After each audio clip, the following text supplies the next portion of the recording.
centre de Rome, près de Piazza Navona, place Navone. Nous avons l'église nationale française, Saint-Louis des Français, San Luigi dei Francesi, comme on dit en italien.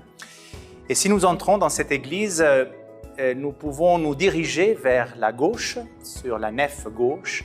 Et au fond de cette nef, nous arrivons dans une chapelle extraordinaire, la chapelle Contarelli. Nous avons 3 toiles du grand maître Caravaggio. Eh bien, cette chapelle a été ordonnée, a été demandée, payée par un cardinal français, Mathieu Cointrel, qui voulait 3 épisodes, voulait la représentation de 3 épisodes de la vie de l'évangéliste Matthieu, le saint dont il portait le nom. Et alors, il a trouvé un jeune peintre qui avait 29 ans, et ce jeune peintre s'appelle Michelangelo Merisi. Il venait de la Lombardie, d'un petit village du nom Caravaggio. Voilà, ce jeune peintre doit se confronter pour la première fois avec un sujet religieux. C'est la première fois qu'il doit faire des toiles entières, pas seulement comme assistant, mais qu'il doit prendre la responsabilité du sujet. Et c'est un thème religieux. Alors, il choisira ces 3 moments de la vie de Matthieu. Le premier moment, c'est la vocation. Le deuxième moment, c'est le moment où Matthieu écrit l'Évangile, ce pourquoi il est devenu célèbre. Et le troisième moment sera le martyre de Matthieu. Pour la première de ces 3 toiles que nous avons ici, la vocation de Matthieu, Caravage a très peu de sources, très peu de textes à disposition. Il a seulement un texte du cardinal Mathieu Cointrel, où le cardinal écrit « Je veux que vous représentiez l'apôtre Matthieu ou l'évangéliste Matthieu au moment même où il se lève. » Dans le texte, il y a quelque chose comme « avec le geste même de se lever », ce qui est intéressant. L'autre texte que Caravage a à disposition, c'est le texte de l'Évangile qui, en un seul verset, raconte cette vocation. C'est, d'après les exégètes, d'après les biblistes, la vocation la plus rapide, la plus brève de tout le Nouveau Testament. En une seule phrase est décrit tout le processus de la vocation et de la réponse de Matthieu. Le texte dit « En passant », ce verbe « passer » est important, « en passant, Jésus voit Lévi, ou Matthieu, assis à la table des impôts. Il l'appelle et lui dit « Suis-moi ». Il se leva et le suivit. Point. C'est très simple. Alors, que fait Caravage pour interpréter cet unique verset de l'Écriture? Il fait ce chef-d'œuvre. Et dans ce chef-d'œuvre, Caravage joue avec les ambiguïtés. La première ambiguïté, c'est que nous ne savons pas s'il s'agit d'une scène externe ou interne. Vous voyez qu'il y a l'ombre d'une porte qui s'est peut-être récemment ouverte, tout juste ouverte, et qui vient de s'ouvrir. Et il y a la lumière qui entre improvisamment, soudainement, et donc on peut s'imaginer que nous sommes à l'intérieur d'un espace. Mais en même temps, la fenêtre que nous voyons est clairement décrite ou représentée comme la partie extérieure qui donne sur la rue. Et en même temps, nous avons ici un angle d'une maison, un angle externe. Donc, externe ou interne, nous ne le savons pas très bien. C'est une ambiguïté voulue par le Caravage. C'est une scène qui peut se passer dans la rue, dans les rues de Rome. Nous sommes en 1599, à la fin du XVIe siècle, dans une Rome pleine d'une foule qui se prépare au grand jubilé de l'année 1600, mais aussi une Rome qui est pleine de pauvres, de contrastes. Et alors, dans n'importe quel angle de ce centre de Rome, on peut observer une scène comme ça, mais c'est aussi une scène interne, parce que c'est l'intériorité du cœur que Caravage nous révèle. Caravage se confesse dans ses œuvres. Et au fond, nous avons affaire ici avec une confession de Caravage se dévoile, se dépouille, nous montre son intimité. Ce qui se passe dans son cœur, c'est quelque chose comme ça. Alors, externe, interne. Mais il y a un autre élément très important, c'est que les personnages représentés sur cette toile sont distribués en deux groupes bien distincts. Il y a un premier groupe des personnages autour de la table. Un deuxième groupe, les deux personnages debout, c'est Jésus et Saint-Pierre. Voilà, ils sont séparés, pas seulement par l'espace, mais par la façon de s'habiller. Jésus et Saint-Pierre sont habillés comme à l'ancienne, comme Caravage pouvait imaginer que Jésus et Saint-Pierre, au temps de Jésus, pouvaient être vêtus. Alors que les personnages autour de la table sont vêtus comme des contemporains du Caravage. Donc le message est très fort. Le message, c'est la possibilité d'avoir dans ces personnages un miroir, une image du spectateur. C'est nous. C'est comme si aujourd'hui nous avions représenté des personnages en cravate ou en jeans. Voilà. Alors que Jésus, c'est le vrai Jésus, le Jésus d'il y a 1600 ans, dirait Caravage, mais qui est entré dans notre temps présent. C'est ça le message de cette différence de vêtements. Non? La rencontre avec Jésus, ce n'est pas la rencontre avec une théorie, avec un texte, avec un principe, même pas avec une énergie diffuse, mais avec une personne réellement vivante qui entre dans notre actualité, qui entre dans notre présent. Voilà, la vocation, c'est rencontrer un vivant, un Jésus vivant. Entre ces deux groupes, il y a un gouffre, une abîme d'obscurité. C'est la distance. C'est la distance qui, en hébreu et dans les textes bibliques, est l'image du péché. Le péché, c'est la non-relation, l'absence de relation, donc la distance. Et distance, pourquoi? Parce que la vie de ce collecteur d'impôts, comme nous savons d'après les textes de l'Antiquité, est une vie terrible, qui exploite la population. Nous savons que les publicains, les collecteurs d'impôts, devaient envoyer à Rome régulièrement beaucoup d'argent, mais prenaient une marge bien plus grande auprès de la population locale pour s'enrichir eux-mêmes. Alors que c'était des membres du même peuple. Ici, Lévi est un juif, est un hébreu comme les autres hébreux, mais un traître. Il trahit son peuple, il exploite les plus pauvres de son peuple. Et contre qui il sera violent, ce publicain? Pas contre le riche juif qui peut-être est ami du centurion romain et donc on ne peut pas le toucher, mais il sera violent contre le pauvre juif qui ne peut pas se défendre et qui n'a plus d'argent. Et nous avons beaucoup de témoignages de l'Antiquité de ces publicains qui se font payer en nature. Tu n'as plus d'argent, alors tu me donnes la maison, alors tu me donnes ton épouse, tu me donnes ta fille, tu me donnes ton fils.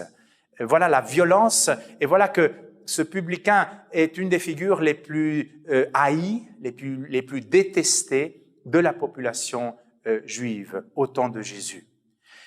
Et voilà que Jésus alors dépasse cet abîme, cette distance, couvre cette distance avec ce geste extraordinaire, cette main. Voilà, couvrir la distance en hébreu est synonyme de pardon. Quand dans la Bible et dans les textes hébraïques, nous avons l'expression du pardon, c'est le même verbe de couvrir une distance. Et c'est Dieu qui pardonne, bien sûr. C'est Dieu qui couvre la distance, qui annule la distance, c'est-à-dire qui recrée la relation, fait recommencer la relation.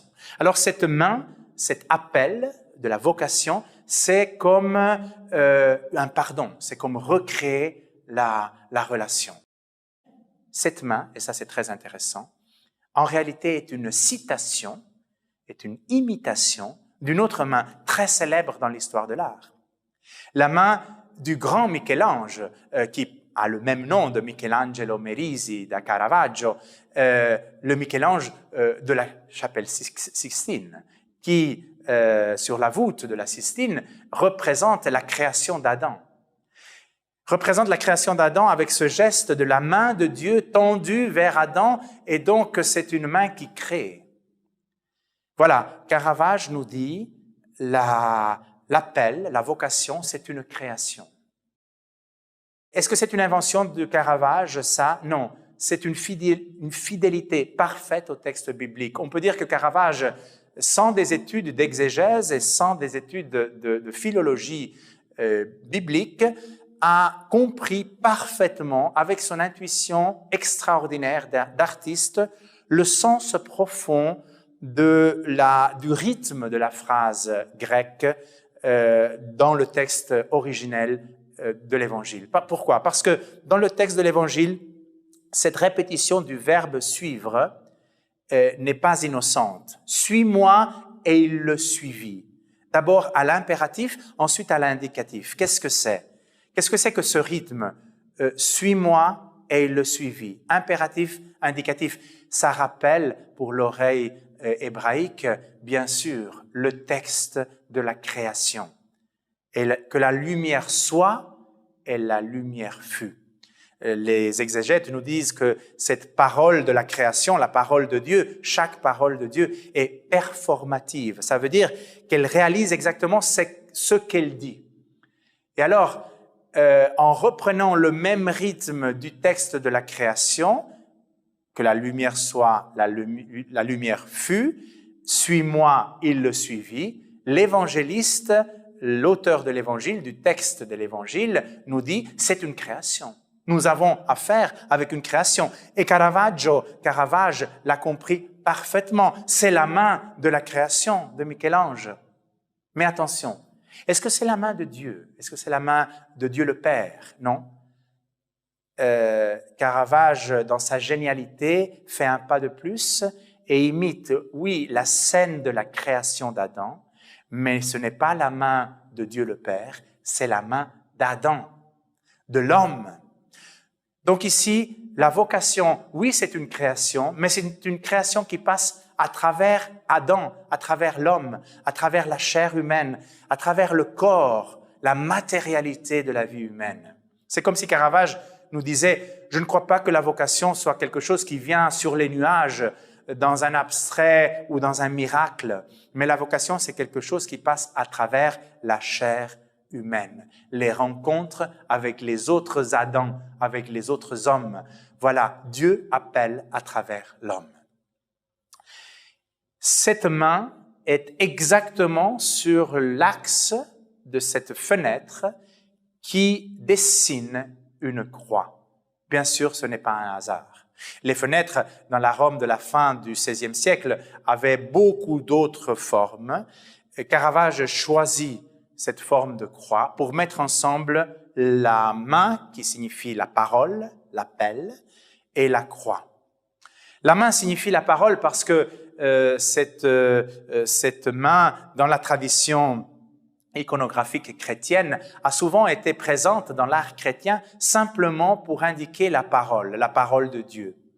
Mais Saint Paul, dans le Nouveau Testament, crée une formule intéressante et dit que, au fond, la parole qui touche les cœurs, la parole qui sauve vraiment, c'est la parole de la croix. C'est-à-dire, c'est la passion de Jésus, l'amour jusqu'à donner sa vie sur la croix, qui est la parole qui arrive et touche nos cœurs et change nos cœurs. La parole de la croix, en grec logos tou staurou, c'est une formule très forte.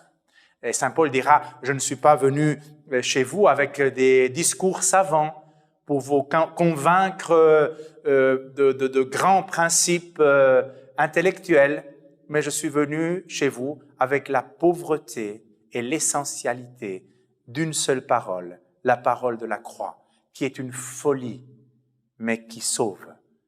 Logos tou staurou. Voilà alors la parole de la croix.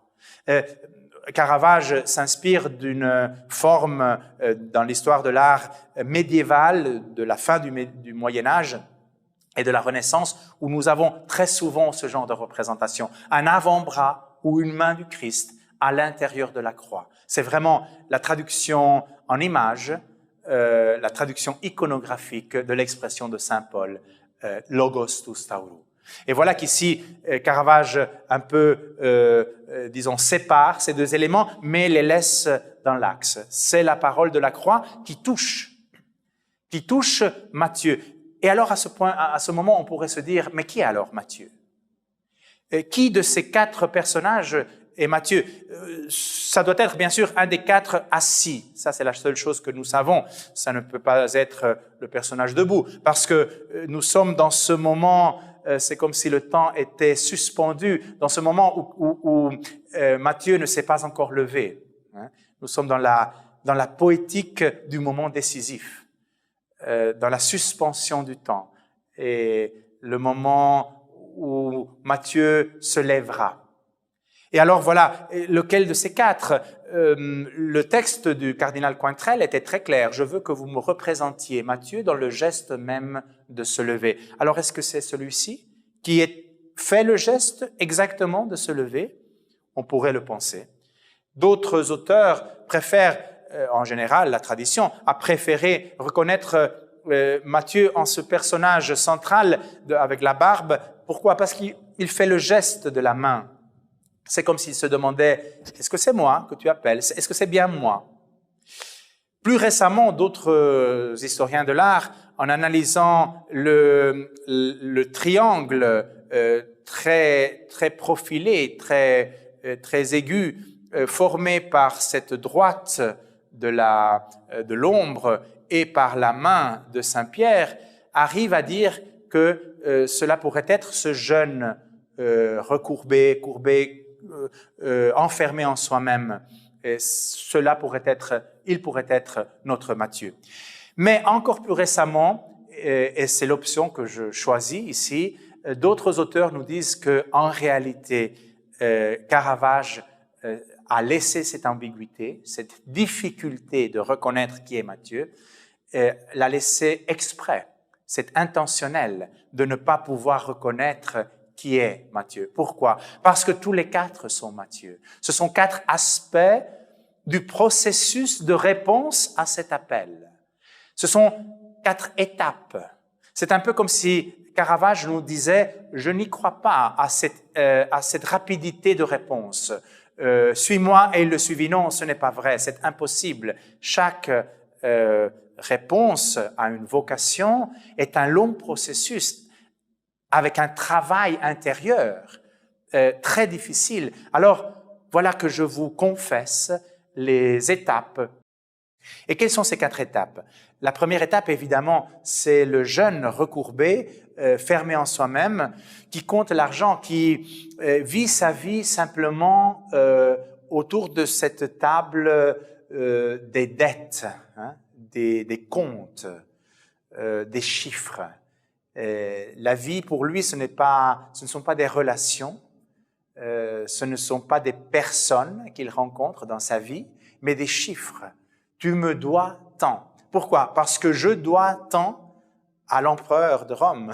Et donc, je traverse ma vie comme si tout était un devoir, une dette à payer. Voilà ma vie. Une énorme dette à payer que je fais payer aux autres. Voilà, c'est une photographie très crue, mais très profonde, du cœur humain, de beaucoup de cœurs humains qui traversent la vie comme si on devait faire payer aux autres ce qu'au fond, on croit devoir payer. On croit devoir payer pour être quelqu'un, peut-être. Peut-être que ce publicain, Matthieu, pour être quelqu'un, est devenu comme ça. Pourquoi? Parce qu'il n'était pas considéré. Maintenant, il est considéré. Bien sûr, on le craint, on a peur de lui, mais au moins on le considère.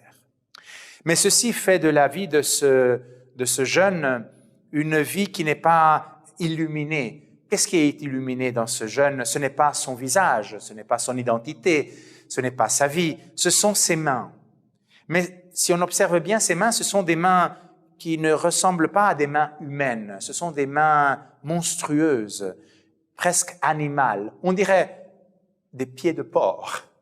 On dirait que ce sont des mains déformées par cette façon de vivre, par ce geste même de passer sa vie à compter de l'argent.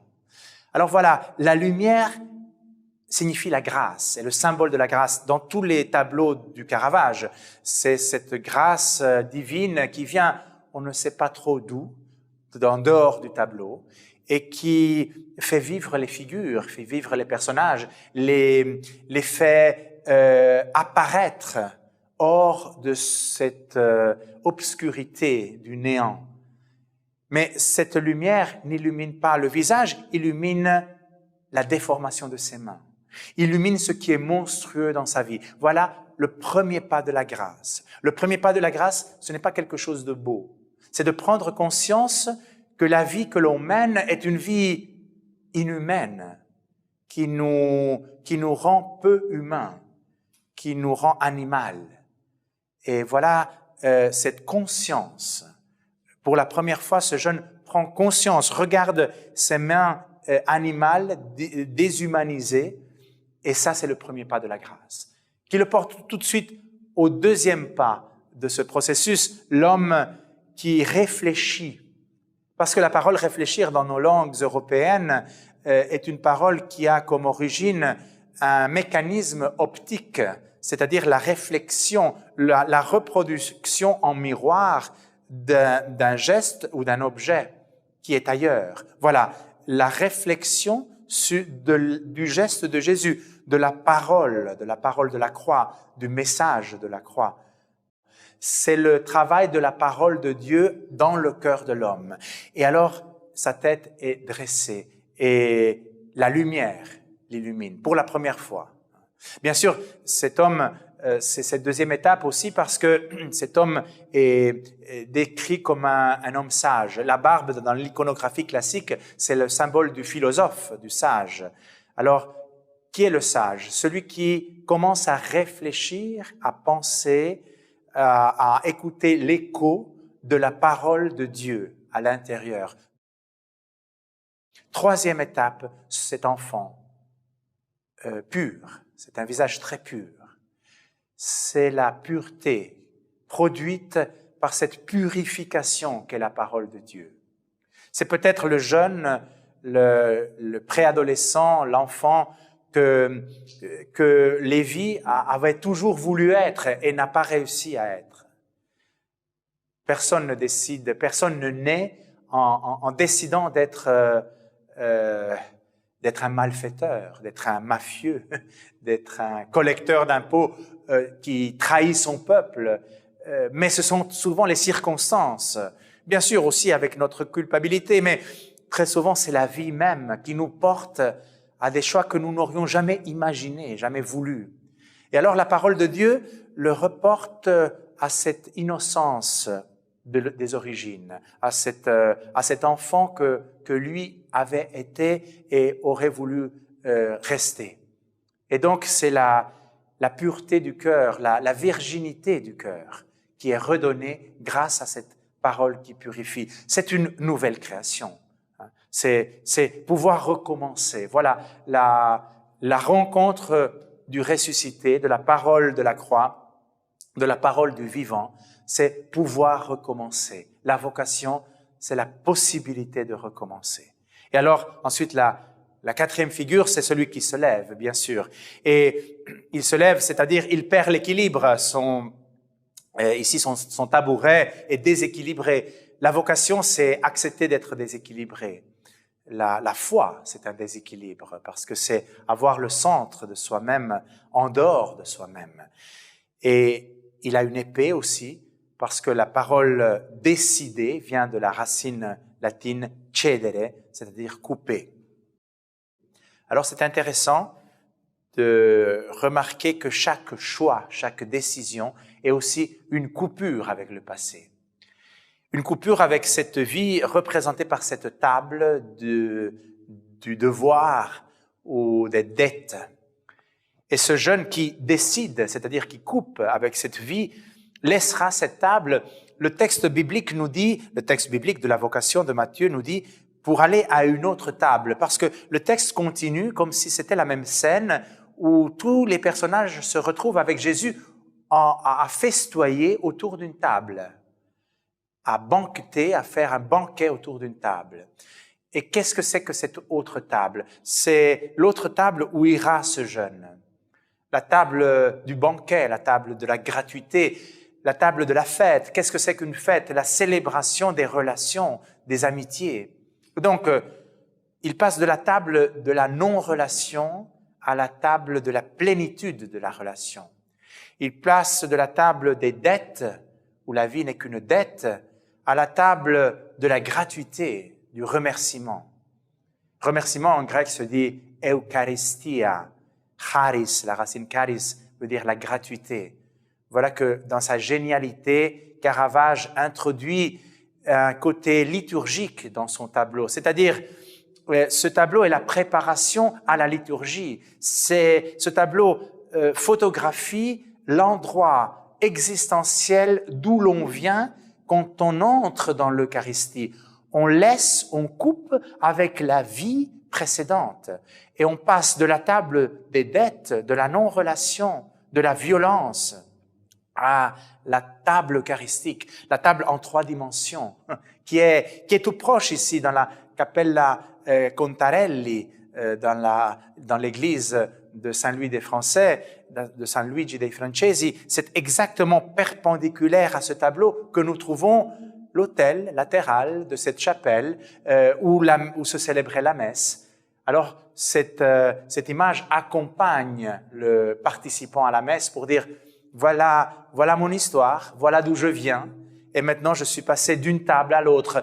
C'est en réalité la même table, mais transformée. La table, c'est la vie, et l'appel transforme ma table d'une table de la tristesse et de la non-relation à une table eucharistique. La liturgie est l'image de la transfiguration de ma vie, de ce que la parole de Dieu fait avec ma vie. Voilà. Encore 2 derniers détails. Le premier, c'est ce personnage que Caravage ajoute à côté de Jésus. Nous savons par les études chimiques et optiques et de rayons X de cette toile que c'est un ajout du Caravage, cette figure de Saint-Pierre. Et évidemment, nous pouvons dire, voilà, Caravage ajoute un personnage qui n'était pas dans le récit biblique et ajoute le personnage de Pierre parce que nous sommes à Rome et à Rome, il faut que l'on mette Saint-Pierre quelque part. Mais on peut dire davantage, ce Pierre n'est pas montré comme le prince des apôtres, comme un saint parfait. Non, c'est une figure très fragile, vieillissante, qui tremble presque et qui n'est pas à la hauteur de l'élégance et de la beauté du geste de Jésus. Et pourquoi est-ce que Caravage l'ajoute? Certains historiens de l'art nous disent que probablement parce que Caravage a cette profonde conscience de l'imperfection, de la fragilité, et que c'est à travers la fragilité du disciple de Jésus que passe quelque chose à l'autre personnage fragile qui est Lévi, qui est Matthieu. Peut-être que Matthieu, en tant que grand pécheur, a pu se lever, a pu suivre Jésus parce qu'il a vu un autre personnage fragile, un autre pécheur qui trahira aussi Jésus, qui reniera le Christ, comme Saint-Pierre, près de Jésus. C'est un peu comme si Matthieu disait, voilà, si lui a pu se lever, moi aussi, je peux me lever, je peux passer de l'autre côté. Et alors, ce verbe, se lever, c'est ce verbe que, dans le récit biblique, est mis entre l'impératif « suis-moi » et l'indicatif « et le suivit ». « Suis-moi », il se leva et le suivit. Se lever, c'est la traduction française de la parole dans le texte original, de la parole d'un verbe grec qui signifie ressusciter, au fond, ou que nous traduisons, quand nous le voyons dans d'autres textes, avec le verbe ressusciter. C'est exactement le verbe se lever que les mêmes évangélistes utiliseront dans les récits de la résurrection. Donc, pour la symbolique de la narration biblique, du récit biblique, l'introduction de ce verbe se lever, c'est comme dire, entre l'impératif « suis-moi » et l'indicatif « le suivi », il y a une histoire de résurrection. Au fond, la vocation est une résurrection. C'est une nouvelle création, mais c'est aussi une résurrection. Et au fond, tout le tableau est une histoire de Pâques, de mort et de résurrection. En passant, dit le texte, c'est le verbe de la passion, c'est le verbe de la mort sur la croix. Et c'est la parole de la passion, c'est la parole de la croix. Jésus qui meurt, qui donne sa vie. Et à partir de ce mot de la croix, ce logos tous taurou, à partir de la mort de Jésus, l'histoire de Pâques entre dans l'histoire présente de Matthieu et se transforme en résurrection. Donc la résurrection du Christ n'est pas seulement une histoire d'il y a 2000 ans pour nous ou 1600 ans pour Caravage, c'est une histoire qui entre dans notre présent. La résurrection nous prend dans notre histoire. Dans la résurrection du Christ, nous sommes pris de notre mort, de la table où nous sommes morts, où notre cœur est mort, où nous avons la mort au cœur, à la vie, à la plénitude de la vie. Mais cette résurrection n'est pas simple. On a vu, cette résurrection suit différentes étapes et peut avoir aussi des obstacles. Et Caravage alors dessine une dernière figure, un dernier personnage. C'est ce personnage aux antipodes de Jésus. C'est ce personnage avec les lunettes qui est penché sur la première étape de Matthieu. Et ce personnage, si l'on cherche les parallèles dans l'histoire de l'art, dans la Renaissance, est situé à côté de l'oreille, comme quelqu'un qui suggère. Et nous avons par exemple dans les fresques de Luca Signorelli, dans la cathédrale de Orvieto, dans la représentation de l'Antichrist, exactement la même position. L'Antichrist, le diable, l'accusateur, le maître du mensonge est exactement dans cette situation. Et ici, c'est lui, bien sûr, parce que c'est l'Antichrist, ce sont les antipodes du Christ, c'est l'ennemi du Christ. Et c'est un ennemi qui se présente bien avec des lunettes, c'est le seul avec des lunettes. C'est comme si il savait l'objectivité des faits. Et il semble dire, ne te distrais pas, reste sur ce qui compte, continue à compter, parce que c'est la seule chose qui compte. Ne lève pas ton visage. Et ce n'est pas un hasard s'il est situé entre l'étape 0, disons, l'étape initiale de ce processus, et l'étape numéro 1, c'est-à-dire le premier geste de lever son regard. Les mathématiciens nous enseignent qu'il y a plus de différence entre 0 et 1 qu'entre 1 et 10 000. Le grand saut, c'est exactement cette étape. Et c'est là où l'ennemi essaye de bloquer ce processus, essaye de ne pas faire commencer ce processus. Mais une fois que ce processus commence, il continue d'étape en étape et à travers la purification, il porte à la plénitude de la résurrection, à se lever. Tout dernier détail, bien sûr, Caravage joue beaucoup avec les différents niveaux. Il n'a pas peur de laisser dans l'obscurité toute une partie, dans une lumière toute une autre partie. Tous les visages sont concentrés dans un tiers central, d'une frange centrale de ce tableau, mais le tiers inférieur, c'est le tiers des jambes. Et ça, c'est un autre coup de maître du Caravage, parce que les jambes du Matthieu ou des différents Matthieu sont en mouvement comme les eaux profondes qui sont en tourbillon. Et on ne comprend pas trop bien de qui est la jambe de qui. Et c'est les mouvements au-dessous de la ceinture, on dirait, dans le bas-ventre. Ce sont les mouvements intérieurs, des émotions, des grandes peurs, des bouleversements intérieurs que provoque cette parole et la réponse à cette parole. Alors que les jambes du Christ sont fausses. Elles ne correspondent pas à l'orientation du Christ. Les jambes du Christ proviennent du néant, proviennent de l'obscurité, proviennent du mur, comme si elles avaient traversé le mur. Alors, de deux choses l'une, où le Christ est en train de faire un pas de danse avec une torsion extraordinaire de son corps. Et c'est peut-être une des choses que Caravage nous dit, c'est le danseur. Comme dans une grande partie de l'iconographie de la résurrection, le ressuscité est un danseur qui nous invite dans sa danse.